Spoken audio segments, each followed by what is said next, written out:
नमस्कार। भारतीय नागरिकता ये विषय सुनने में जितना सीधा लगता है ना, असल में इसका ताना बाना उतना ही उलझा हुआ और अक्सर गलत समझा जाने वाला है। तो चलिए, बिना किसी राजनीतिक चश्मे या झुकाव के बिल्कुल निष्पक्ष रूप से नागरिकता से जुड़े इन बुनियादी तथ्यों और कानूनों को डिकोड करने के लिए इस एक्सप्लेनर की शुरुआत करते हैं। आज हम कुछ बुनियादी बिल्डिंग ब्लॉक्स के जरिए इस पूरे मुद्दे को समझेंगे। सबसे पहले देखेंगे कि नागरिकता हासिल कैसे होती है और फिर ये छिन कैसे सकती है। इसके बाद हम उन भारी भरकम शब्दों को डिकोड करेंगे जैसे एनआरआई, पीआईओ और ओसीआई। और अंत में हम हाल ही के सबसे चर्चित विषयों यानी सीएए, एनपीआर और एनआरसी के पीछे की सच्चाई को समझेंगे। तो चलिए अपने पहले बिल्डिंग ब्लॉक से शुरुआत करते हैं।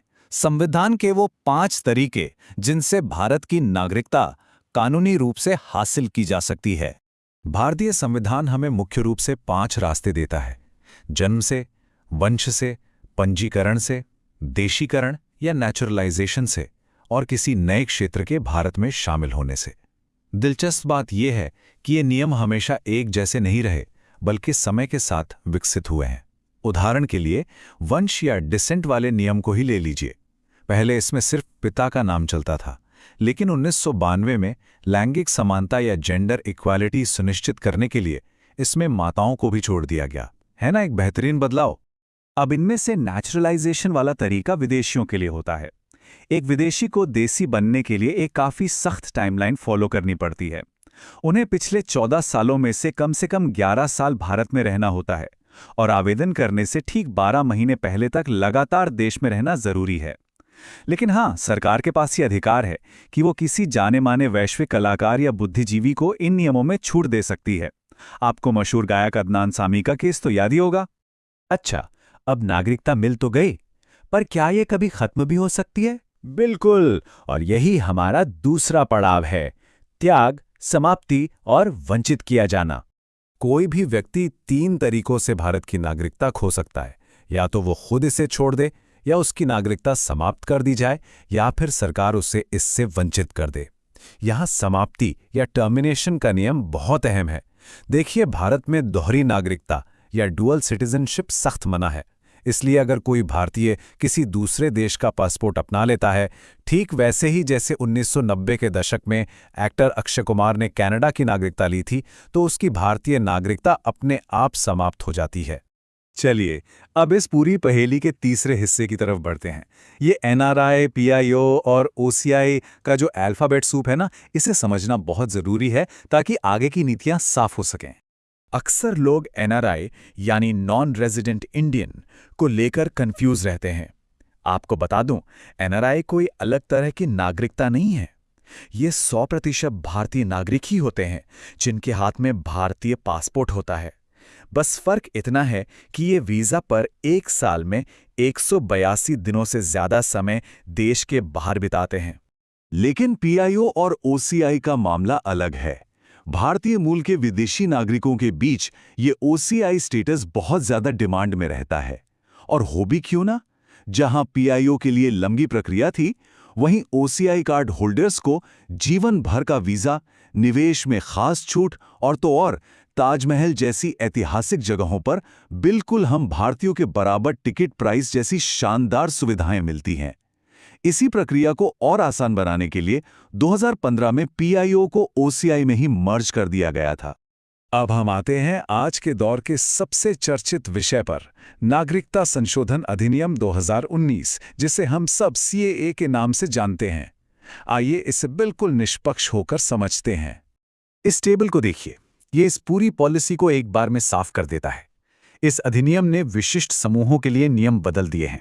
आसान भाषा में समझे तो पाकिस्तान, बांग्लादेश और अफगानिस्तान, इन 3 देशों से आने वाले 6 अल्पसंख्यक धर्मों के लोगों के लिए नेचुरलाइजेशन की प्रक्रिया को फास्ट ट्रैक कर दिया गया है। शर्त बस इतनी है कि वो 31 दिसंबर 2014 से पहले भारत आए हों। उनके लिए भारतीय नागरिकता का इंतजार अब 11 साल से घटाकर महज 5 साल कर दिया गया है। लेकिन इस कानून ने देश में एक बहुत बड़ी बहस छेड़ दी। एक खास समुदाय यानी मुसलमानों को इस फास्ट ट्रैक प्रक्रिया से बाहर रखने पर देश भर में कड़े विरोध प्रदर्शन हुए, संवैधानिक विशेषज्ञों ने एक बड़ा सवाल उठाया, क्या यह अधिनियम हमारे संविधान के अनुच्छेद 14 यानी समानता के मौलिक अधिकार का उल्लंघन करता है? अगर हम दोनों पक्षों को तौलें तो इसके दो पहलू साफ नजर आते हैं। आलोचकों का मानना है कि ये कानून धर्म के आधार पर भेदभाव करता है, जो भारत की धर्मनिरपेक्षता के बिल्कुल खिलाफ है। वहीं सरकार का अपना एक अलग तर्क है। सरकार कहती है कि ये कानून सिर्फ और सिर्फ उन 3 मुस्लिम बहुल देशों में धार्मिक रूप से प्रताड़ित अल्पसंख्यकों की मदद के लिए बनाया गया है। और यहाँ सबसे अहम बात जो ध्यान रखने वाली है वो ये कि CAA का किसी भी वर्तमान भारतीय मुसलमान की नागरिकता पर कोई असर नहीं पड़ता। चलिए अब अपने एक्सप्लेनर के आखिरी और 5वें हिस्से पर चलते हैं। NPR और NRC, ये दोनों डेटा और डॉक्यूमेंट से जुड़े हुए हैं। सबसे पहले बात NPR की, यानी नेशनल पॉपुलेशन रजिस्टर। इसे आप भारत में रहने वाले हर एक सामान्य निवासी का एक विशाल डेटाबेस समझ लीजिए।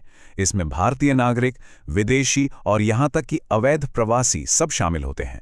अगर कोई यहाँ 6 महीने से रह रहा है या आगे रहने की प्लानिंग कर रहा है तो उसका नाम इसमें दर्ज होता है।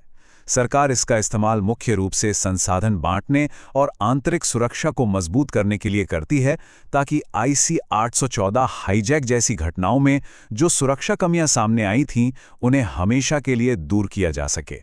और फिर आता है NRC। इसका गणित बड़ा ही सीधा सा है। जब आप NPR के उस विशाल डेटाबेस में से अवैध प्रवासियों को घटा देते हैं तो आपके पास जो बचता है वो है NRC, यानी नेशनल रजिस्टर ऑफ सिटीजन्स। सरल शब्दों में ये सत्यापित भारतीय नागरिकों की एकमात्र आधिकारिक सूची है। लेकिन आज अचानक NRC की इतनी चर्चा क्यों है? इसे समझने के लिए हमें असम के इतिहास के पन्ने पलटने होंगे। बात 1971 की है, जब बांग्लादेश बना था और उस वक्त लगभग 40 लाख प्रवासी असम में आ गए थे। इस अचानक हुए डेमोग्राफिक बदलाव ने स्थानीय लोगों में अपने आर्थिक अस्तित्व को लेकर गहरा डर पैदा कर दिया। नतीजा, 1980 में असम में बड़े पैमाने पर छात्र आंदोलन शुरू हुए। ये सिलसिला 1985 के ऐतिहासिक असम समझौते पर जाकर थमा, जिसने नागरिकता तय करने के लिए एक बहुत सख्त कट ऑफ डेट तय की। तो आज इस एक्सप्लेनर में इन सभी मूलभूत कानूनों और उलझी हुई नीतियों को समझने के बाद आपके लिए एक बड़ा सवाल छोड़कर जा रहा हूं। सोचिए जरा, एक राष्ट्र को अपनी राष्ट्रीय सुरक्षा और मानवीय संरक्षण के बीच, या यूं कहें कि अपनी स्थिरता और संवैधानिक समानता के बीच संतुलन कैसे बनाना चाहिए? ये एक ऐसा गहरा सवाल है जो तय करता है कि कोई देश अपनी सीमाओं और अपने नागरिकों को कैसे परिभाषित करता है। इस चर्चा में मेरे साथ बने रहने के लिए बहुत बहुत धन्यवाद।